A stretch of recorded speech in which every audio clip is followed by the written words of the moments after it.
Hello, bachcho. Let's read this question. So this question says, a rocket is launched from the surface of the Earth.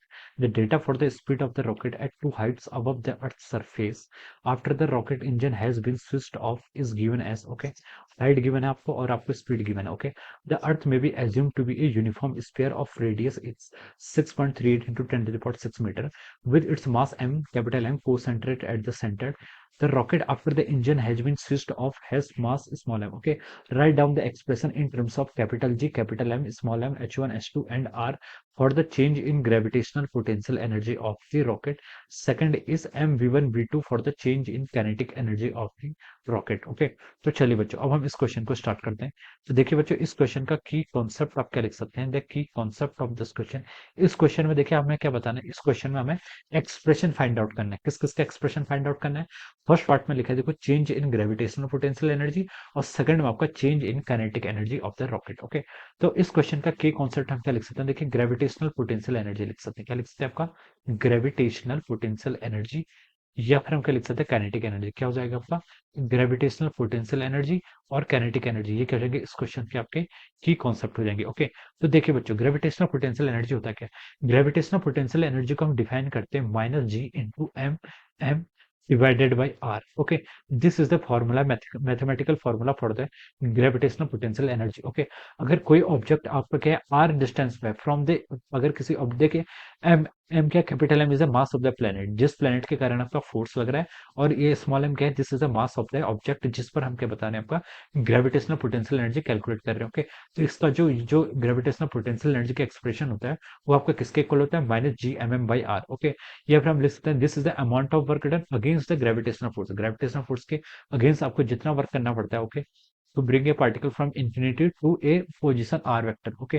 तो जितना आपका work done होता है वो किस के फॉर्म में हो जाता है? आपका ग्रेविटेशनल पोटेंशियल एनर्जी की फॉर्म में हम उसको ऐसे लिख सकते हैं, ओके। तो चलिए बच्चों, अब हम इस क्वेश्चन को आगे फर्दर क्या करते हैं, आपका प्रोसीड करते हैं। तो ये तो आपका ग्रेविटेशनल पोटेंशियल एनर्जी का एक्सप्रेशन आ गया। अब हमसे क्या बोला उसने, यहाँ पर हमें change in, right down the expression in terms of for the change in gravitational potential energy of the rocket.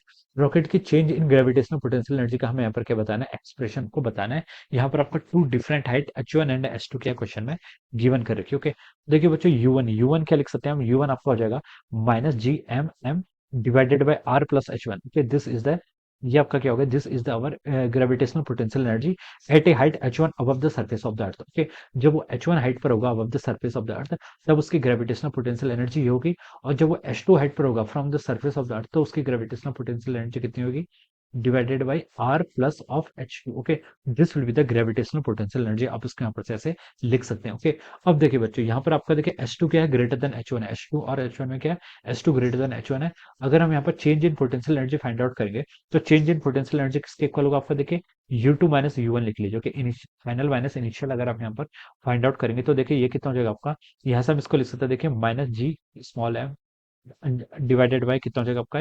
ये आपका हो जाएगा R plus H2 minus minus कितना हो जाएगा? Minus of our G M M divided by R plus H1, okay. इसको आप यहाँ पर कैलकुलेट कर लीजिए। देखिए ये कितना हो जाएगा आपका? यहाँ से आपका, ये आपका हो जाएगा G capital M into small m, okay. ये आपका -1 divided by R plus H2, इसको हम यहाँ पर से ऐसे लिख सकते हैं।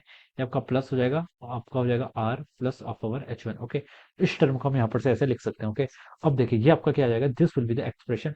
या फिर आप इसको ऐसे लिख सकते हैं, G M M divided by कितना आपका? One, one divided by R plus H1 minus one divided by R plus H2, okay.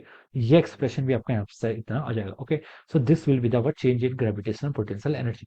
ये आपका change in gravitational potential energy का क्या आ गया, एक्सप्रेशन आ गया।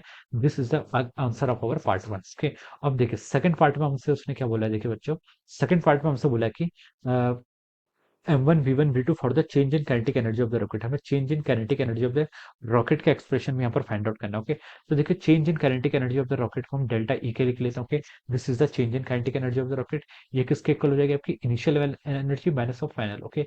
हाफ M1 V का स्क्वायर और एक हो जाएगी हाफ M V2 का स्क्वायर, ओके। तो देखिए ये आप लिख सकते हैं, देखिए काइनेटिक एनर्जी V1 आपकी वैल्यू क्या है, ग्रेटर है, और ये क्या है कि V2 आपकी स्मॉलर है, ओके। यहाँ पर जो आपको वैल्यूज क्वेश्चन में गिवन है, यहाँ पर से हम देख सकते हैं।